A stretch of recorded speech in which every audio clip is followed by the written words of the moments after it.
Amen, amen. Amen. Oh, que Dieu vous bénisse abondamment. Amen. Que Dieu vous bénisse abondamment. Amen. Oui, nous voulons continuer notre séminaire. Nous avions commencé hier. Et c'est quoi le thème? Les esprits de ce siècle présent et comment les vaincre. Les esprits du siècle présent et comment le vaincre. Amen. Amen. Hier, nous avions déjà commencé et nous avions vu quelques manifestations de ces esprits-là. Nous avions parlé de la convoitise de la chair, la convoitise des yeux, et puis l'orgueil de la vie. Amen. Et comment le vaincre, nous avions vu, premièrement, nous devons renoncer, savoir dire non. Deuxièmement, il faut couper certaines choses tant que nous voulons avancer avec le Seigneur. Et troisièmement, nous avions dit, nous devons nous armer de l'esprit de la souffrance. Souffrir pour le Seigneur, il y a certaines choses qu'on peut sacrifier. Amen. Alors, nous voulons continuer. Et je t'annonce déjà que tu as bien fait d'être là ce soir. Amen. Nous allons prendre nos Bibles. J'aimerais qu'on s'élève dans 1 Corinthiens chapitre 10, de verset 1er au verset 12. 1 Corinthiens chapitre 10, du premier verset au verset combien? 12. C'est un séminaire d'enseignement. Nous allons suivre et puis en même temps nous allons prier comme nous l'avons fait hier. Amen. Amen. 1 Corinthiens 10 de 1 à 12, nous lisons. Trouve la parole, trouve la parole. Frères, je ne veux pas que vous ignoriez que nos pères ont tous été sous la nuée, qu'ils ont tous passé au travers de la mer, qu'ils ont tous été baptisés en Moïse, dans la nuée et dans la mer.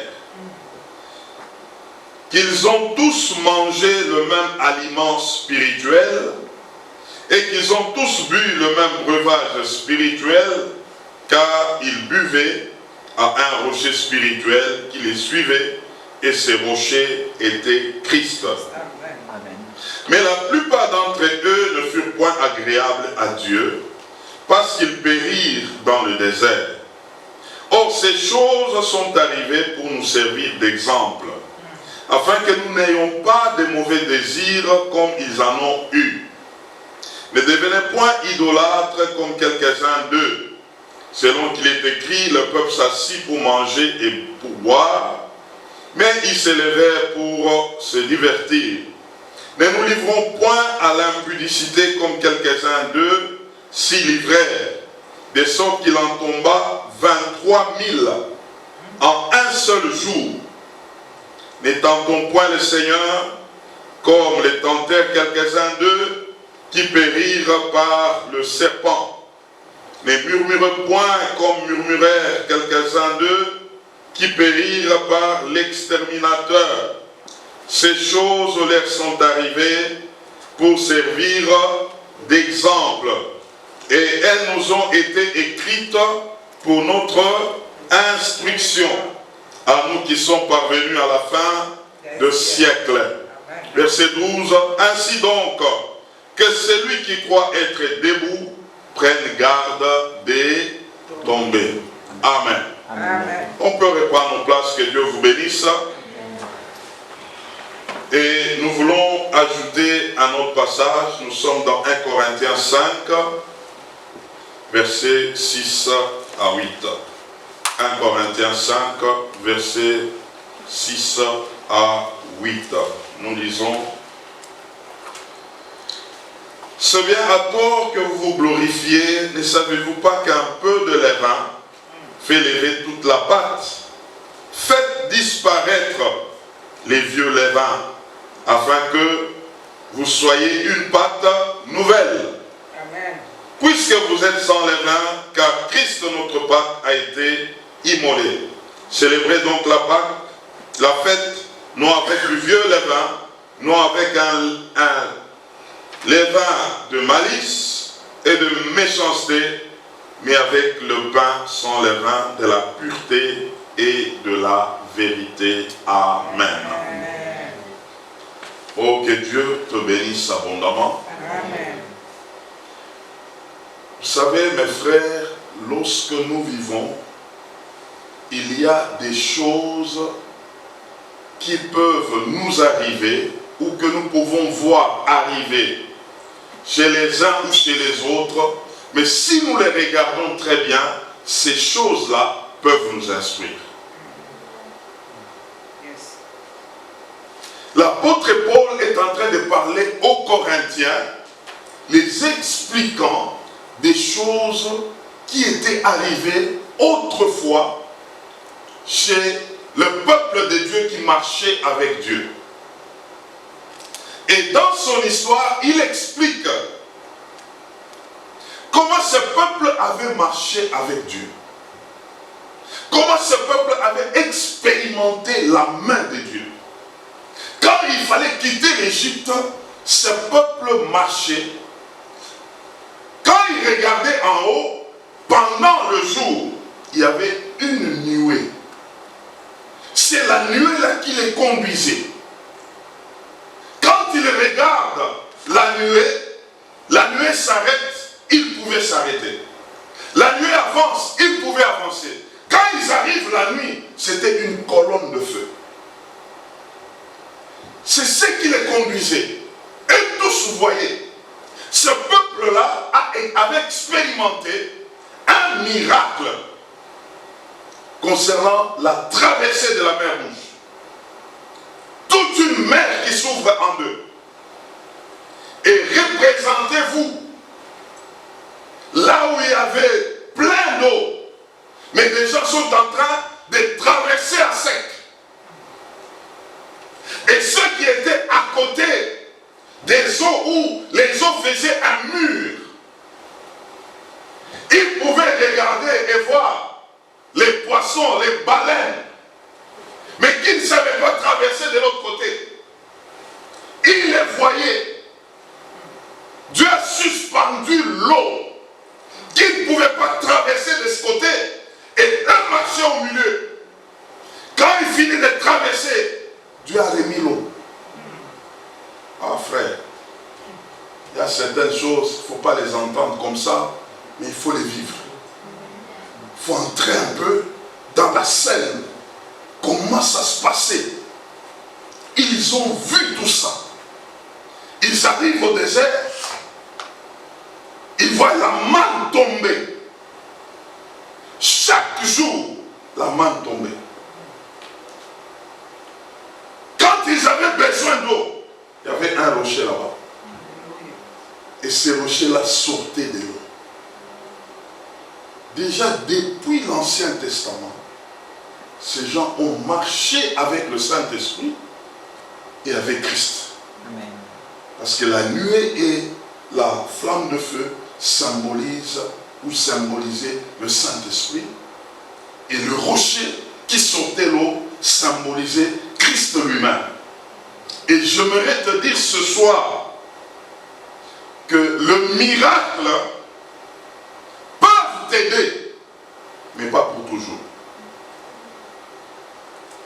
Le miracle peut te booster à aller de l'avant, mais pas pour toujours.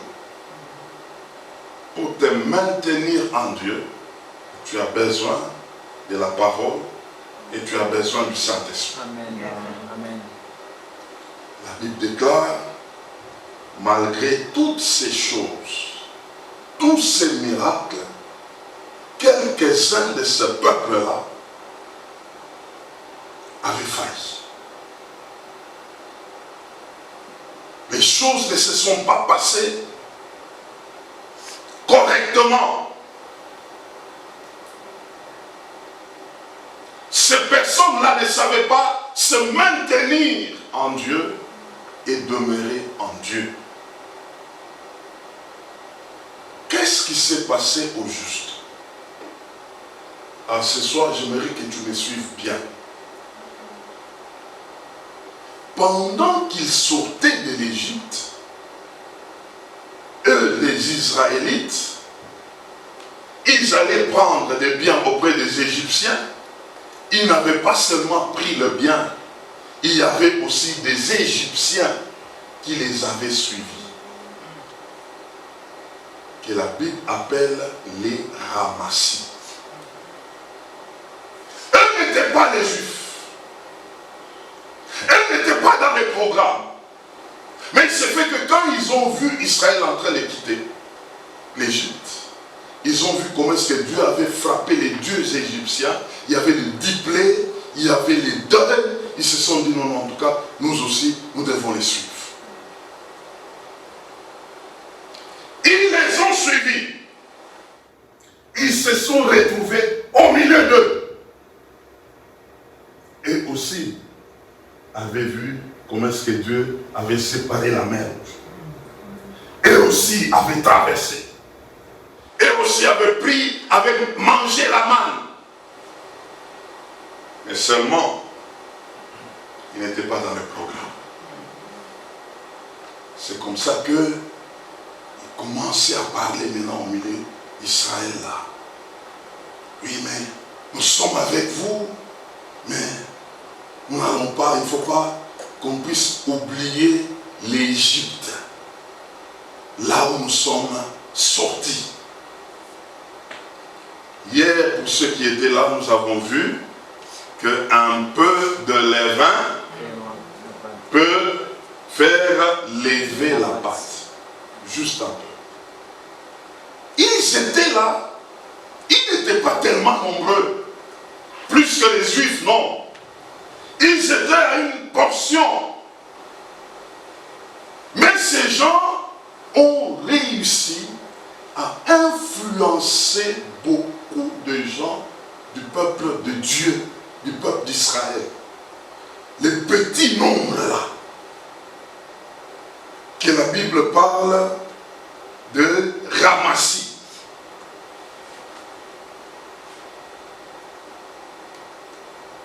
Par leur présence, Israël a connu des problèmes. J'aimerais d'abord nous dire quelque chose ou fixer quelque chose. Vous savez, quand la Bible parle de l'ivraie et le blé, et nous dit que nous devons les laisser ensemble croître, et à la fin, Dieu fera quoi? Dieu va enlever d'abord quoi? L'ivraie et mettre de côté, et puis pour conserver quoi? Le blé. Il y a des gens qui avaient ou qui ont même interprété que c'est dans l'Église. Cette parabole ne concerne pas l'Église. Cette parabole concerne le monde. L'ivraie, ce sont les païens. Le blé, ce sont les enfants de Dieu. Eux tous sont dans le monde. Les uns, ce que nous pouvons appeler le blé, ce sont des enfants de Dieu qui sont dans le monde, mais qui ne sont pas du monde, comme nous l'avons vu hier. Amen. Mais l'ivraie, ce sont les païens qui sont dans le monde. L'église de Dieu n'est pas constituée de l'ivraie et de blé. L'église de Dieu est constituée de blé. Alléluia. Matthieu chapitre 13, verset 24 à 43. Vous allez retrouver cette parabole de l'ivraie et du blé. Alors c'est comme ça que beaucoup, lorsqu'ils ne font pas attention, ils peuvent définir mal les choses en disant, quand nous avons livré et le blé, Jésus a dit, laissez-les croître ensemble. C'est que nous pouvons être dans l'église, nous avons des païens, nous allons les laisser Jésus-Christ lui-même sait les jours où ils vont se convertir. Ils vont te convertir, toi. Amen. Alléluia. Amen. C'est pourquoi Jacques chapitre 3, verset 1 dit, il faut faire attention qu'il n'y ait pas beaucoup de gens qui enseignent la parole de Dieu. Amen. Parce que nous serons jugés sévèrement. Donc quand quelqu'un peut défendre ces choses ici en disant, non, non, c'est Jésus qui a dit, d'ailleurs, livrer les blés, ils doivent aller ensemble. Voilà, donc, l'église telle que nous sommes, on peut être avec des chrétiens et les païens. D'ailleurs, la Bible dit ça. C'est un problème. Alors, ce soir, nous allons comprendre quelque chose. Il y a un grand piège. Quand Jésus parlait de livrer, il a dit, il y a les malins qui avaient infiltré ça, des nuits, pour en faire des fils du malin.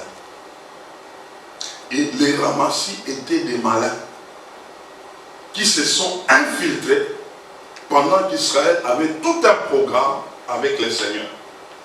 Maintenant, qu'est-ce qui s'est passé? Ces gens étant au milieu d'Israël, Israël était en nombre, mais eux, n'étant pas de là, ils ont commencé à exercer une influence qui avait touché tout Israël. Ce soir, j'aimerais présenter comment ces gens ont travaillé, ces ramassis. Ils ont voulu amener Israël à comprendre qu'on peut être avec Dieu et aussi on peut dépendre aussi du monde, donc de l'Égypte. Ils étaient au désert, mais quand il y avait quelque chose, ils pouvaient amener Israël à comprendre que en Égypte là, ils étaient bien. Alors Israël se retrouve dans le mélange. C'est que ils sont avec Dieu, quelque part encore, ils commencent à penser en Égypte. En Égypte d'ailleurs on mangeait. En Égypte déjà d'ailleurs on était bien. Ces gens ont amené ce que nous appelons l'esprit du mélange. Il voulait amener Israël à comprendre que la lumière peut vivre avec les ténèbres.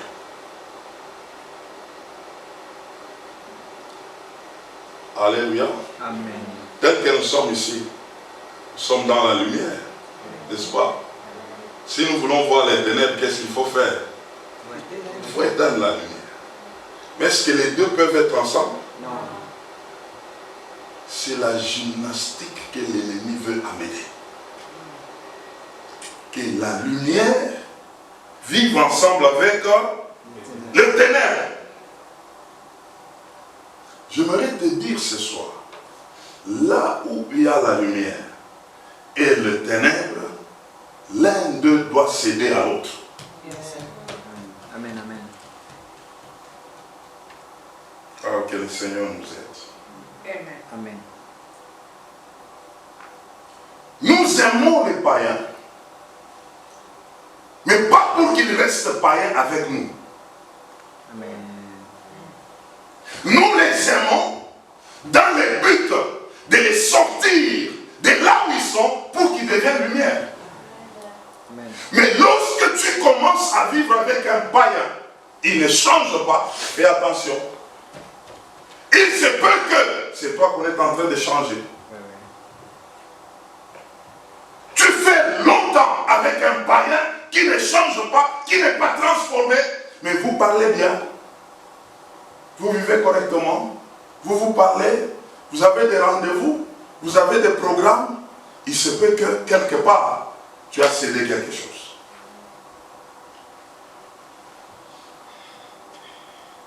Tu n'arrives pas à gagner un païen. Les années passent. Vous êtes toujours ensemble. Il est en train de te gagner quelque part.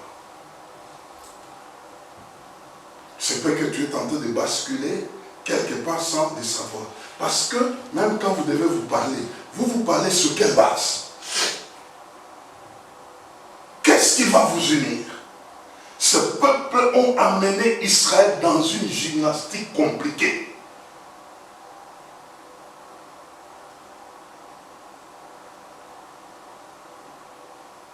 Et Israël avait succombé. Parce que ils étaient là, à côté d'Israël, sans qu'ils puissent se transformer, devenir comme Israël. C'est que c'est eux qui ont fait qu'Israël soit comme eux. Et mes frères, dans tout leur groupe, ils ont tellement infiltré Israël jusqu'à ce que Dieu pouvait dire, eux tous ne vont pas entrer dans la terre promise. C'était à cause de qui? Les ramassis. Dieu a dit non, Israël est infecté. Par conséquent, vous n'allez plus entrer. Dans cette génération-là, combien de personnes étaient entrées? Deux. Qui est qui? Caleb et Josué. Dieu était maintenant en mesure. Dieu devrait changer de programme, raser toute cette génération qui était infectée par les ramassis, et qu'une autre génération commence qui n'a pas connu l'influence des ramassis. Comment cet esprit agit dans ce siècle présent? J'ai souligné 4 choses, inspirant toujours dans ce texte de 1 Corinthiens 10. Premièrement, ces ramassis ont amené Israël dans l'idolâtrie. Israël marchait avec un Dieu invisible, avec un Dieu qui les dirigeait. Il y avait la nuée, il y avait la flamme de feu de nuit. Mais pendant que Moïse, à un certain moment, il voulait aller chercher Dieu pour avoir des instructions, Moïse, quand il est monté à la montagne, les ramassis sont restés avec le peuple de Dieu. Les ramassis ont parlé à Israël que ça traîne. Moïse est parti, nous disant qu'il est allé chercher Dieu, mais ça fait quoi? Ça traîne. Nous devons nous constituer nous-mêmes un Dieu que nous pouvons voir, que nous allons nous-mêmes commencer à adorer.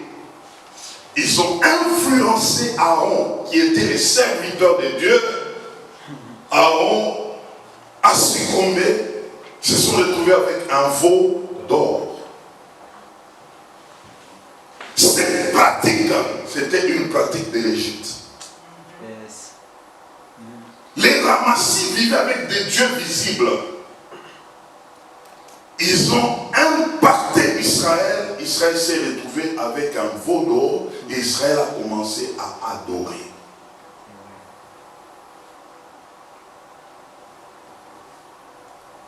L'adoration, qui est l'idolâtrie, lorsque nous nous mettons à adorer des choses, des images et même des personnes à la place de Dieu, nous sommes en train d'exercer quoi? L'idolâtrie. Et l'idolâtrie aujourd'hui est en train de prendre place dans ce siècle présent. Il y a beaucoup d'idolâtres maintenant, aujourd'hui, dans ce siècle, où il y a des gens qui ont déjà pris des choses, de personnes, même eux-mêmes, ils en ont fait leur propre idole.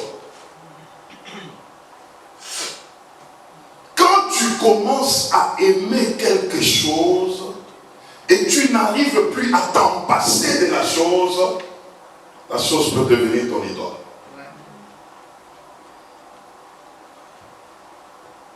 Aujourd'hui, il y a beaucoup d'idoles.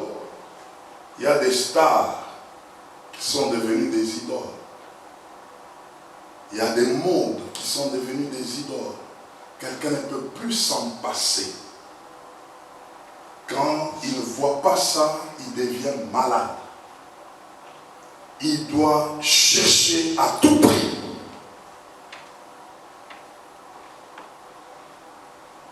Quand on commence à admirer les choses, ça te coupe même les sommeils, ça devient des idolâtres.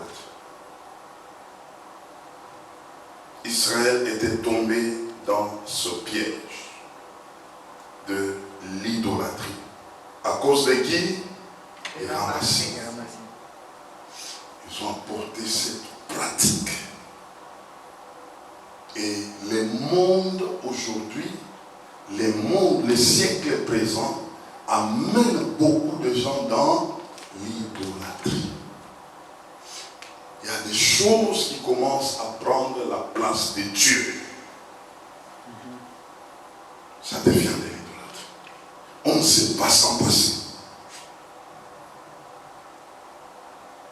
Avoir de l'amour exagéré sur quelque chose, ça peut te pousser où? Dans l'idolâtrie. Et toutes ces choses, ça se font d'une manière subtile. Nous sommes dans un temps, je vous ai dit hier, les siècles dans lesquels nous sommes, c'est un siècle qui est comment? Mauvais. Pourquoi? Parce que les choses ne se font plus brutalement comme ça. Il y a une subtilité. Nous avons dit hier un peu de levain. Juste un peu. Quelqu'un a commencé un peu seulement, mais il est en train d'avancer jusqu'à ce qu'il se retrouve dans quelque chose sans pour autant s'en rendre compte. C'est comme ça que l'ennemi travaille, c'est la ruse. Il est fait par ruse. Regarde bien, tel que tu es là, tu as quelque chose. Est-ce que si on t'arrache la chose là, tu peux accepter qu'on la prenne? Si tu n'es pas capable, la chose là est en train de te diriger déjà. Alléluia. Ça prend tout à tous les niveaux. Tout ce que tu commences à beaucoup aimer, tu ne sais pas te passer de la chose. Il faut faire attention. Il faut faire attention.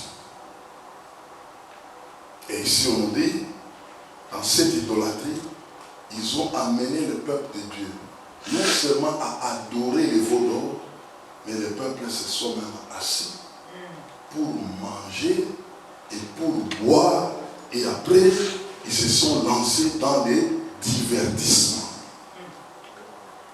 Aujourd'hui, ce siècle-ci, c'est un siècle de manger, de boire et de se divertir. Manger, boire et danser. Amen, frère. Aïe, aïe, aïe, aïe, aïe.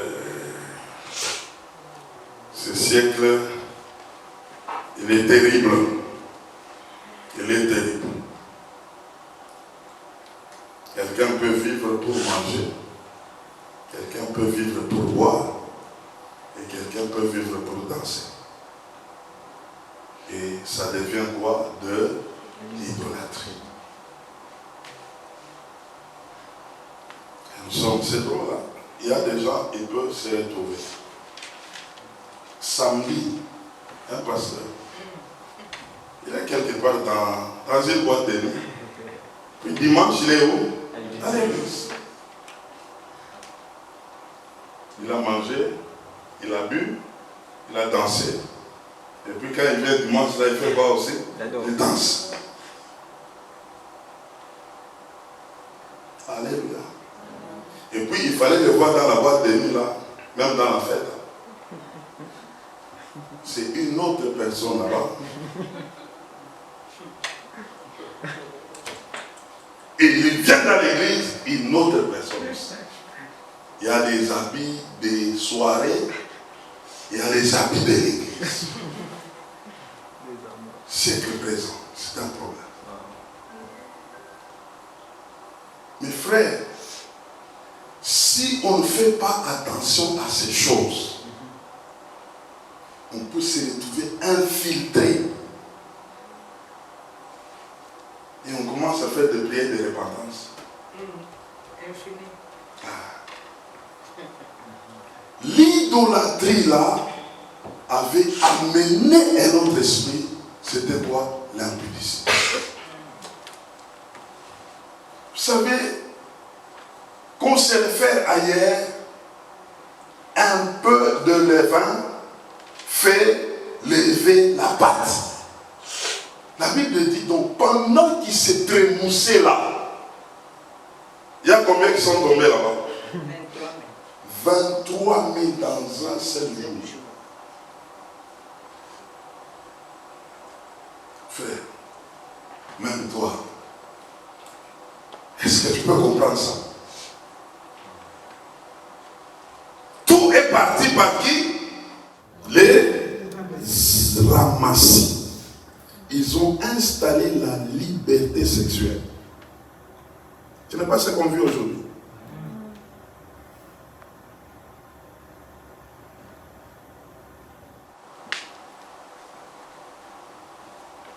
Que je vous parle un peu? Oui. Aujourd'hui, c'est comme si ça devient un scandale. Lorsque quelqu'un, une femme, une jeune fille dit qu'elle est vierge. Un garçon dit qu'il est chaste. Les autres disent, mais toi tu es comment? Tu es fou ou bien? Tu vis sur quelle planète? Vous voyez comment est-ce que l'ennemi amène les jeunes, les gens à des niveaux tels que le mal devient bien. C'est comme si toi tu ne vis pas. Parce que tu ne connais pas ces choses.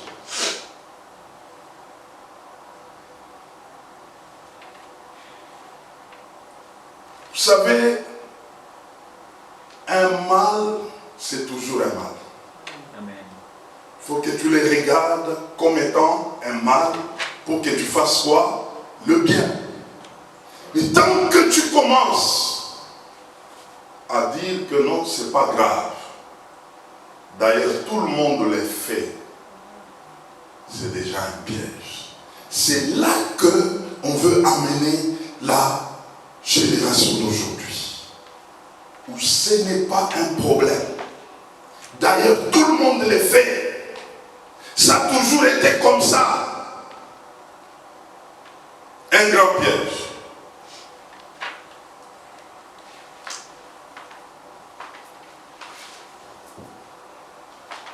Quelqu'un a dit, le sexe aujourd'hui, c'est devenu comme quelqu'un qui va aller chercher de la crème glacée.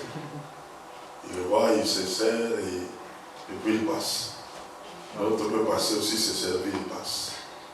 C'est tellement une légèreté que ça n'a plus de valeur. Mais étant enfant de Dieu, nous devons comprendre qu'il y a beaucoup de dangers là-dedans. Amen. Oui. Je vous dis la vérité. Ce sont des choses qui détruisent des destinées. Yes. Le sexe, l'impudicité. Pendant qu'on servait le Seigneur étant jeune, je crois que là j'étais à 23 ou 24 ans, j'étais avec un ami. On servait ensemble le Seigneur dans un groupe. Nous étions très zélés. On servait vraiment le Seigneur avec zèle. Mais pendant qu'on ne savait pas que lui aussi servant le Seigneur, mais il pouvait quitter comme nous sommes ici, nous servons à Gatineau. Lui peut quitter ici, il va comme à Montréal. Et là, il va jouer avec des jeunes filles là-bas. Quand il revient ici, tout est correct, on avance. Nous, on priait Dieu, on était zélés, on priait. Ne sachant pas ce qu'il faisait, mais Dieu savait ce qu'il faisait. Jusqu'à ce qu'un jour, ce frère est venu me voir. Parce qu'on était tellement collés avec lui, à un moment même, j'habitais chez eux, dans sa famille. Il me dit, mon frère, je viens te demander pardon. Et pardon, qu'est-ce que j'ai fait au nom? On m'a dit seulement de te demander pardon. Je dis, moi je ne sais pas. Ok, il n'y a pas de problème. 2 semaines après, il revient. Il dit non, bon, en tout cas, ce qu'on m'a dit là, c'est de te dire que je ne te dis pas tout. Il faut que je te demande pardon. Je dis ok, je te pardonne. 1 semaine après, il dit bon, non, ce n'est pas que je ne te dis pas tout, il faut que je te dise quelque chose. Il m'explique, il dit non. Quand je disparais là, 1 semaine là et tout, je vais quelque part, voilà ce qui se passe. J'ai une copine là-bas. Je dois vous avouer que j'étais fâché. Tous les jours ici, nous prions avec toi. Il y a même des familles qui nous admirent de ce que nous servons les sœurs. C'est ce que tu fais. Non, c'est pourquoi je dois demander pardon. Mon cœur était faux. Je ne pouvais pas m'imaginer que quelqu'un peut se donner à Christ et faire encore des choses comme ça. On a continué, mais ça m'avait vraiment percé. Puis quelques temps après, on s'est séparés. Il devait aller dans une autre vie, maintenant faire ça. Ce frère-là, tout ce qu'il pouvait faire, c'était quand il arrive quelque part, il va prendre une sœur et elle devient son fiancé. Ils vont vivre avec la sœur, ils font tout, et puis les fiançailles s'arrêtent. Il prend une autre. Il en a changé comme ça, même 7.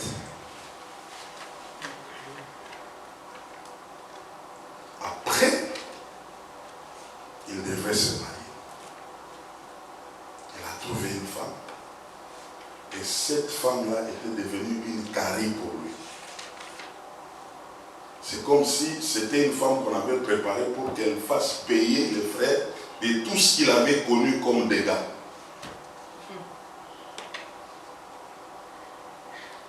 Ce frère-là, il a eu le premier enfant qui n'est pas normal. C'est un petit garçon, 0 pilier. Lui, quand il s'énerve dans sa maison, il va casser tout. Jusqu'à ce que mon frère là, il a commencé à souffrir du cœur. Comment je ne veux pas, il est toujours malade comme ça. L'enfant me fait troubler la tête. La femme, n'en parlons pas. Quand tu parles avec lui, il te dit non, en tout cas, ça ne va pas. Et quand je regarde, il a fait pleurer beaucoup de femmes derrière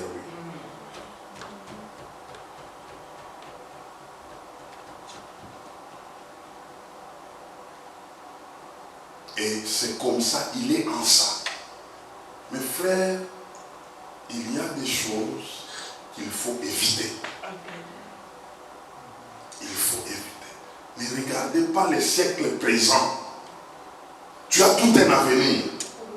C'est maintenant que tu peux préparer ton avenir.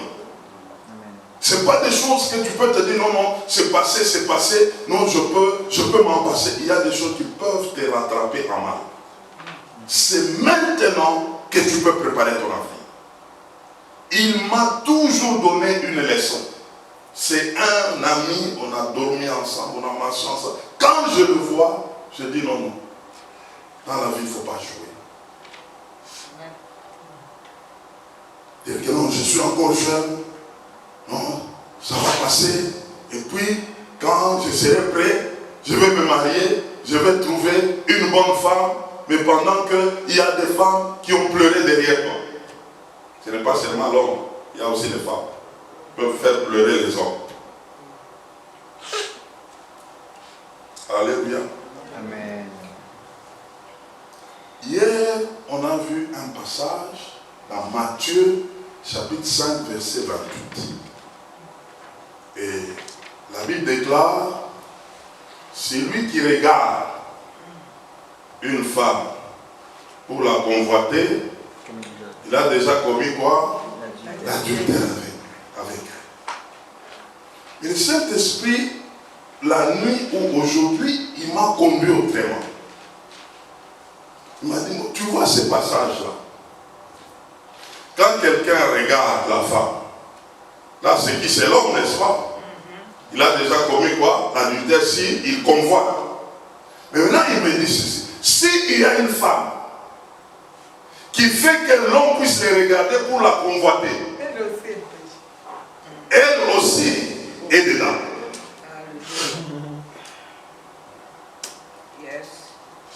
Est-ce que quelqu'un m'entend? Oui.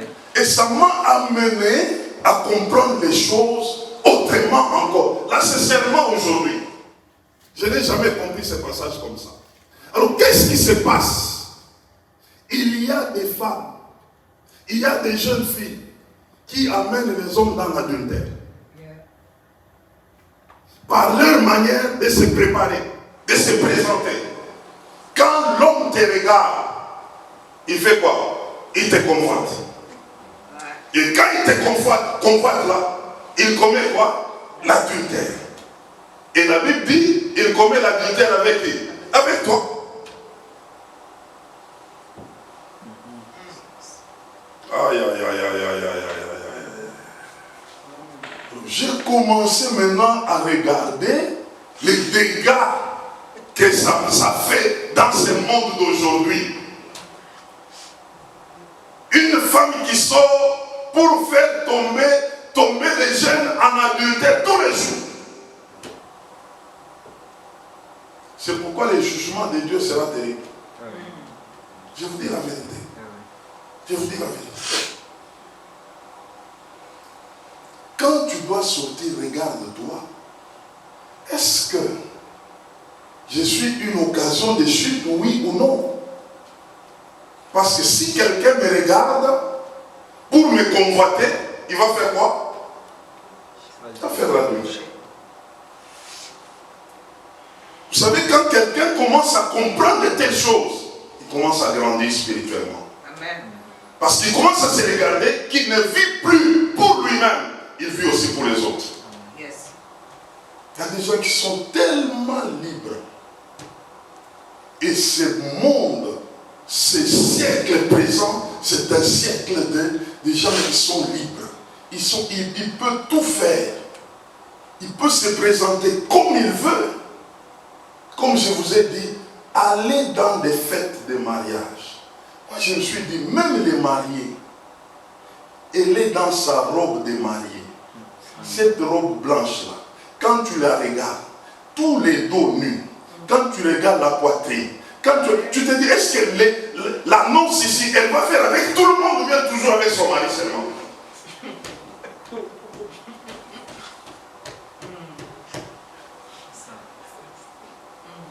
Parce que tout le monde là, pendant qu'il est en train de te regarder là, et il y a des gens comme ça, il s'en fout ou elle s'en fout, elle est tranquille.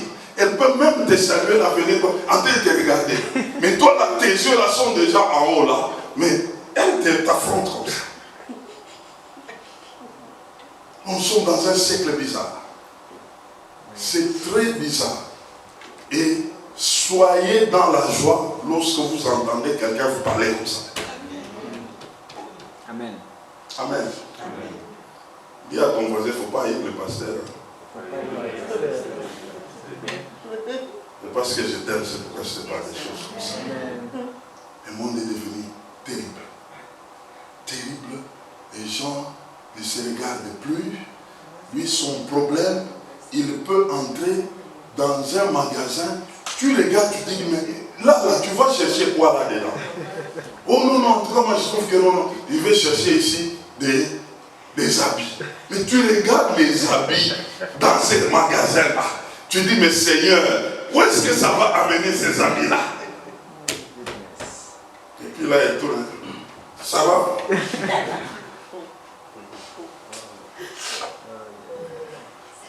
Puis il croise quelqu'un qui dit, ah, tu es sexy. Hein?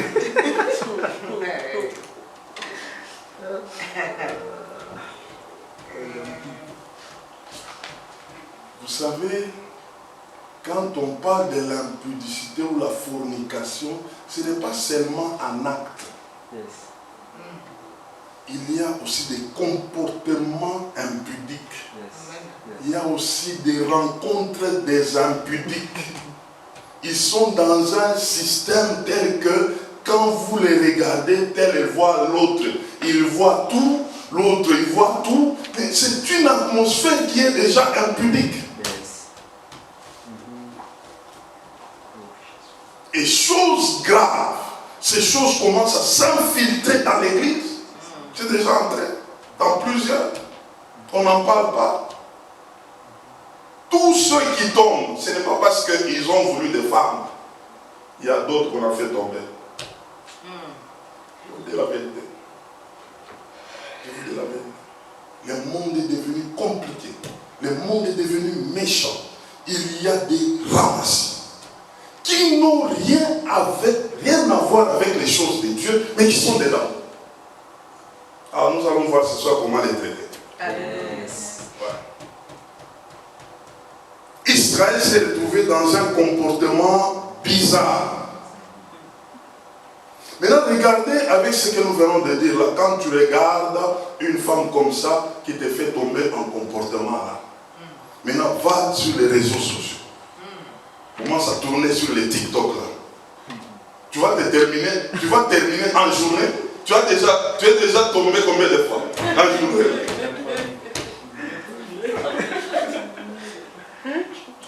Combien de fois? Et tu te retrouves maintenant, il y a des comportements bizarres. Moi, je bénis le Saint-Esprit de m'amener à comprendre ces choses comme ça. Amen. Amen. Et c'était ce matin-là, je commençais à rire moi-même. Je dis, donc il y a des choses. Hein? Il y a des choses. Il y a des choses. Si tu commences à... C'est ça l'intelligence spirituelle. Tu commences à comprendre les ruses du diable. Les ruses du diable. Ne sois pas libre comme ça. Tu peux t'acheter tout ce que tu veux. Tu peux mettre tout ce que tu veux. Non, ça c'est moi-même. Ça je l'ai acheté moi-même. Mais tu es en train de faire tomber combien de gens? Combien de gens n'arrivent pas à bien prier à cause de toi?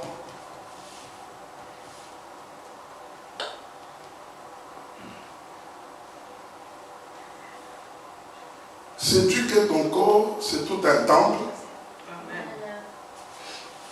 C'est tout un temple du Saint-Esprit. C'est tout un temple. Nous devons mettre en pratique ces choses. Vous savez, je n'exagère pas. Il y a de ces religions, des groupes de gens qui ont demandé aux femmes de faire quoi, de s'habiller comment? On voit seulement ici. De ce côté-là, ils ont évité beaucoup de choses. Hein. Je vous dis la vérité. Je vous dis la vérité. Parce que maintenant, là, c'est très grave. Et comme nous sommes ici au Canada, ça devient encore compliqué davantage. Quelqu'un change tout. Il change toute la garde-robe là.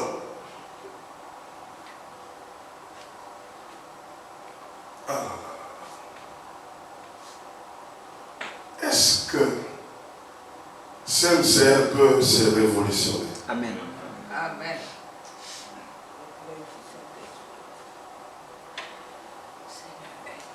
Ce sont des choses qui bloquent beaucoup de gens.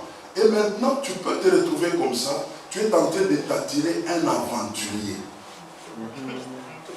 Et il a comme mission de venir faire un coup sur toi parce que tu t'es préparé comme un terrain favorable.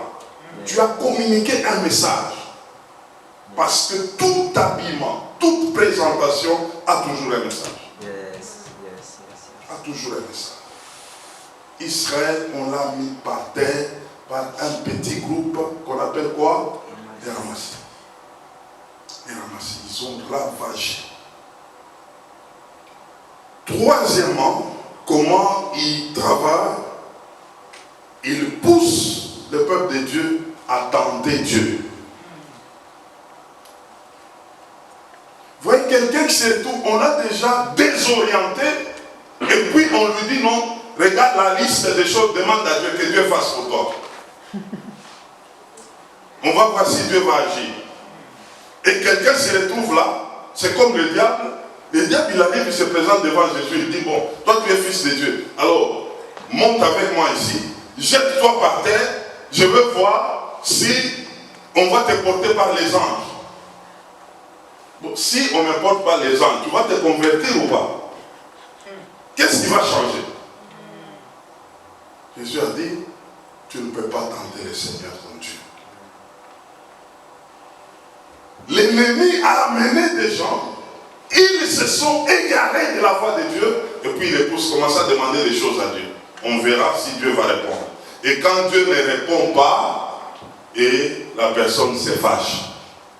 La personne commence, d'abord, tu as déjà créé des problèmes à Dieu. Et puis, tu commences à lui demander des choses, et Dieu a besoin d'abord que ta vie change, et toi tu te fâches. C'est comme ça qu'il y a des gens qui ont donné des ultimatums à Dieu. Mais en réalité, eux-mêmes ne font pas la volonté de Dieu. Et ça devient compliqué. C'est ça, tenter Dieu. Jésus ne faisait pas les miracles partout. Il y a à d'autres à qui il avait dit, vous là, ce que vous devez attendre, c'est quoi? Le miracle de qui? De Jonas. Qu'on avait mis dans le ventre du poisson et il a passé 3 jours comme ça. C'est pour comprendre que lorsque on ne fait pas la part de Dieu, Dieu restera indifférent et donc on n'a pas à se plaindre. Regardez un enfant, il est toujours impoli avec ses parents. Il fait toujours ce qui est contraire. Et puis après, il va demander ses besoins aux parents. Bon, tu vas me donner ça, tu vas me donner ça, tu vas me donner ça. Mais ça, c'est tenter les parents, non?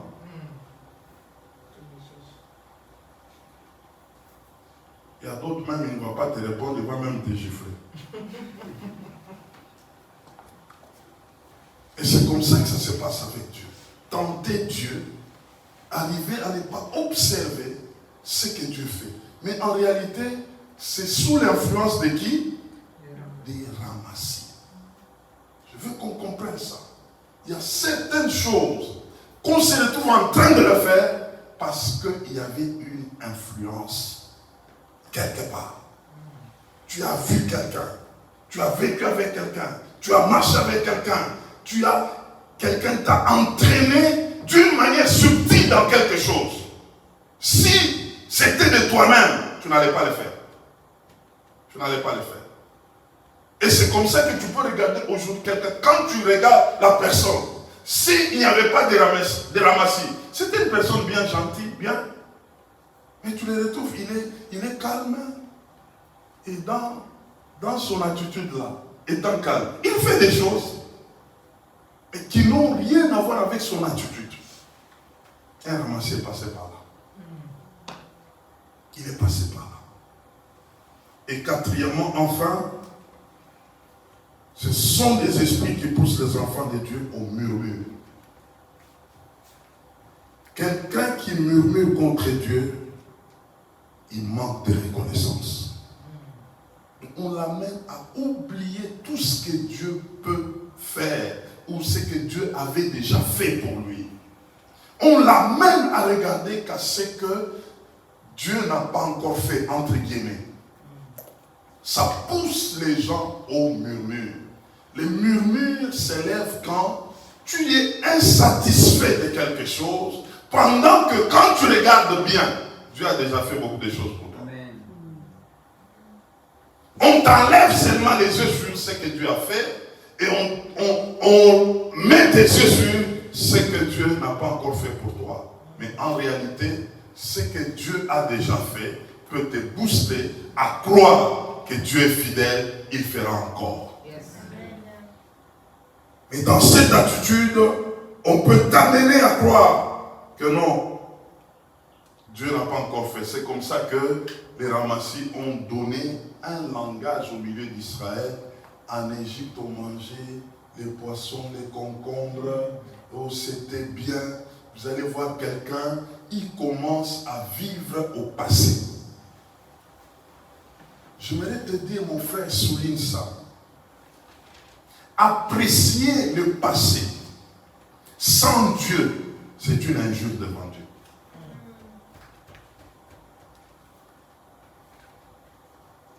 Quand tu apprécies le passé, où tu ne connaissais pas Dieu, où tu vivais dans le monde, où il y avait des choses que tu faisais dans le monde, mais maintenant dans le Seigneur, tu commences à dire, en tout cas autrefois j'étais bien. C'est une injure devant Dieu.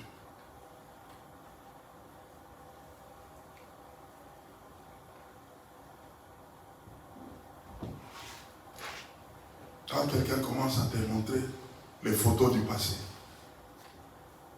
regarde comment j'étais. Et quand Dieu regarde, il dit, bon, donc, moi là, je ne fais rien. Donc là, tu étais bien. Mes frères,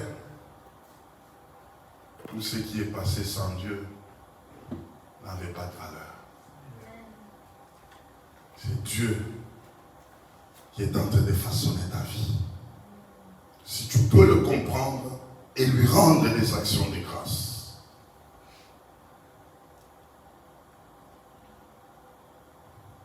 Ce soir, j'aimerais souligner quelques remèdes. Comment vaincre ces esprits qui sont en train de s'élever dans ce siècle présent. La première des choses, il faut faire disparaître les ramassis. Les ramassis, on ne les ménage pas. Les ramassis, on fait quoi?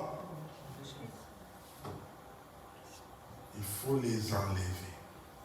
Vous savez, c'est que Dieu a Israël, pour entrer à la terre promise, il pouvait passer combien de jours? 11 jours.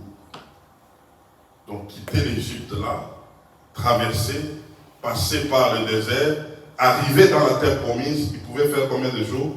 11 jours. Mais à cause des ramassis, se sont retrouvés, ils ont fait combien? 40 ans. Et Dieu s'est chargé d'exterminer tous les ramassis. Tous les ramassis. Il n'y avait aucun qui était resté. Ce soir, tu as cette mission-là. Les infiltrer de ta vie. Il faut faire quoi? Il faut les exterminer. Il faut les aiguiller. Les gens qui veulent rester avec toi, mais qu'eux restent païens, et toi tu restes chrétien, ça ne marchera pas. La solution c'est quoi? Il faut les exterminer. Toi tu ne les fais pas, c'est eux qui le font. Ils vont te prendre. Avec Dieu, il y a des choses que nous devons comprendre que c'est ça ou rien. Alléluia. Il y a des choses qu'il faut comprendre que si tu ne fais pas ça, ça ne marchera pas pour toi. Ça, c'est la manière de Dieu de faire. Dieu peut te dire, ne va pas là. Toi, tu commences à dire, non, non, bon, explique-moi d'abord pourquoi je ne dois pas aller là-bas. Il t'a dit, ne va pas là-bas. Est-ce que quelqu'un me comprend? J'ai compris avec Dieu, il a toujours raison. Quand bien même tu ne comprends, s'il y a quelqu'un que tu peux suivre aveuglément, quand il te parle, c'est Dieu. Amen. Yes. Tu as entendu que c'est lui qui t'a parlé. Mon frère, même si on te dit non. En tout cas, ici, là, si tu fais, on te tue. Mieux vaut qu'on te tue. Parce que Dieu a toujours raison. Dieu a toujours raison. Il y a certaines choses, frère. Un ramassis, tu ne peux pas les changer. Tu ne peux pas les transformer.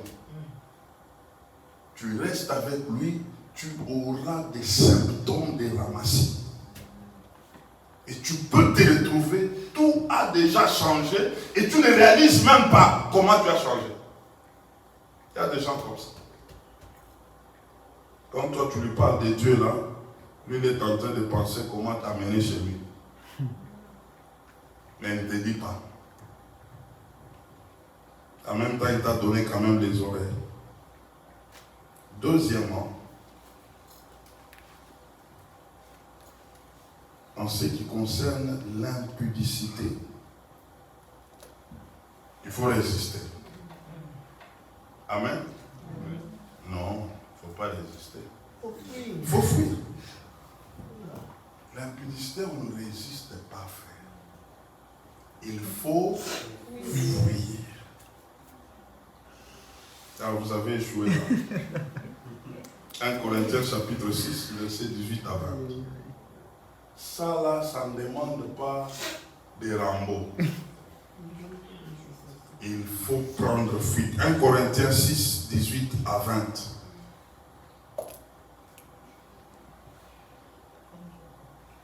Et quand tu comprends ça, avec l'entendement de Matthieu 5, 28, qu'est-ce qu'il faut faire là?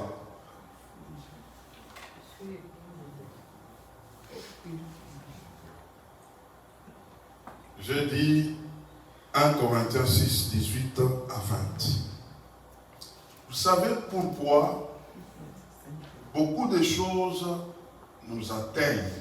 C'est parce qu'on ne fait pas comme Dieu nous a demandé de faire, comme je le dis.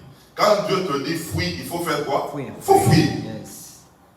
Ce n'est pas non, je vais résister. Fuir, ce n'est pas résister. C'est deux choses différentes. Là, il faut faire quoi? Il faut fuir. Moi, j'ai appris à fuir des gens. C'est par Dieu. Je vous dis la vérité. J'ai appris à fuir des gens par Dieu. Dis non, là, si je ne fuis pas, tu vas commencer à faire des explications. Alléluia. Amen.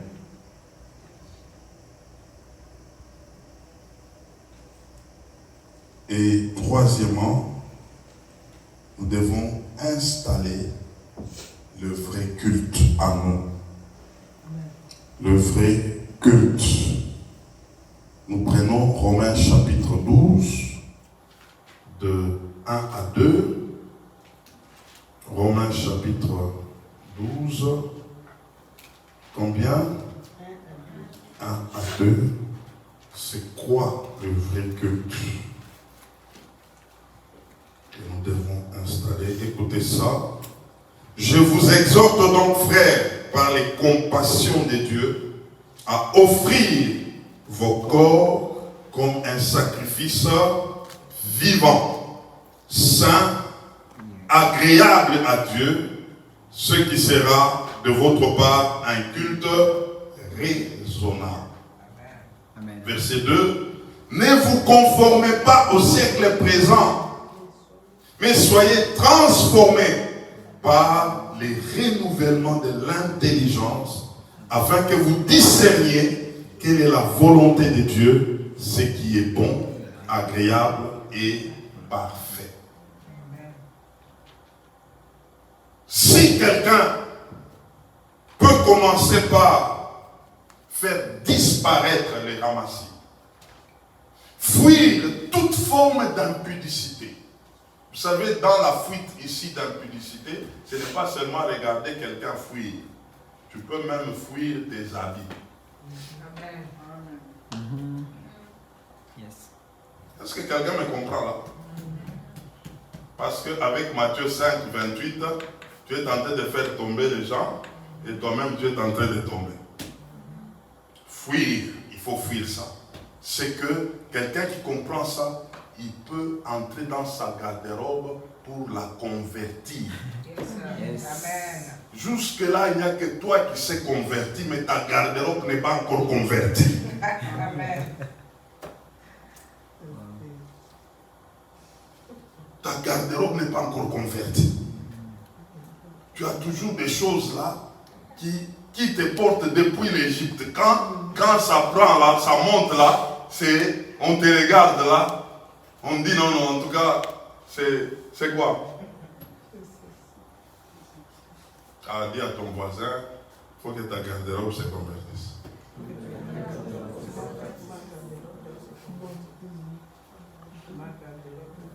C'est s'enfuir. C'est s'enfuir. Et lorsque nous comprenons cela, nous allons maintenant installer des vrais cultes. Où toi-même, tu deviens une offrande agréable à Dieu. Où tout de toi est en train de donner un culte à qui? À Dieu. Alléluia. Amen. Il ne faut pas être du genre là, on dit, ah, on va adorer les saints. Quelqu'un il a déjà fermé les yeux. Oh Seigneur, je t'adore. Quand tu les regardes, tu dis, Seigneur, oh, cette adoration ici, là, ça pose problème. Il faut que toi-même, lorsque tu lèves ta main, tu dois te présenter devant Dieu. Tout de toi est en train d'adorer le Seigneur. Amen. Tout de toi, ton esprit, ton âme et ton corps, tout rend culte à Dieu. Yes, sir. Une dimension de décence devant Dieu, décence devant le peuple de Dieu. Et quand Dieu te regarde, il dit ça c'est une offrande pour moi. Amen. C'est une offrande. Je vais terminer pour dire à quelqu'un, Dieu te veut une offrande. Yes, sir. Que tu sois une offrande agréable. Que ta vie soit une offrande à Dieu. Que le monde ne trouve pas quelque chose de lui. Yes. Que tout de toi soit pour Dieu. Tout ce que le monde a pris chez toi, il a consommé chez toi. Aujourd'hui, ce soir, que tu lui dis c'est fini. C'est fini. Je vais me donner totalement à Dieu. Tout de moi sera pour Dieu. C'est ça le culte que Dieu attend de toi. Mon frère, ma soeur, ce que le monde a utilisé en toi, ce soir tu peux lui dire c'est fini. Tu peux lui dire c'est fini. Maintenant, je ne ferai que le culte à Dieu. Vous savez, il y a des gens, même des femmes, même des hommes, que tu peux voir une femme, elle peut être belle, elle est bien décente. Quand quelqu'un peut la regarder, il dit, ça c'est une créature de Dieu. Yes, sir. Elle ne l'a pas fait tomber. Mais la personne l'a admiré.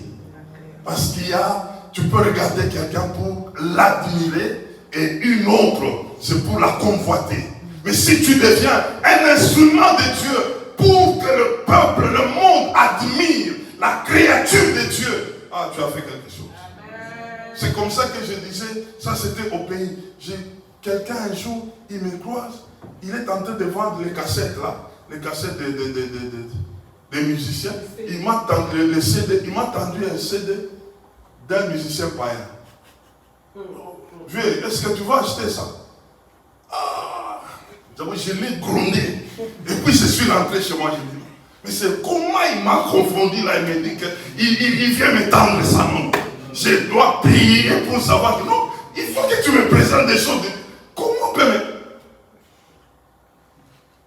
Ça m'a fait très mal. J'ai dit non, on ne peut pas me confondre comme ça. C'est comme ça, toi, la soeur, puis la soeur en Christ, un bandit vient là, il commence à te draguer. Un bandit. Il faut prier. Il faut prier. Tu dis non. Ça là, je dois refuser. Je dois refléter la gloire de Dieu. Yes, sir. Je dois amener les gens à admirer Dieu en passant par moi. On ne refuse pas que tu sois bien habillé, que tu sois bien présenté. Non, ce n'est pas ça. Présente-toi bien, selon le Seigneur. Quand on voit la gloire de Dieu. Ça, c'est le culte agréable. J'ai vu des femmes attirer des gens à l'église par leur beauté.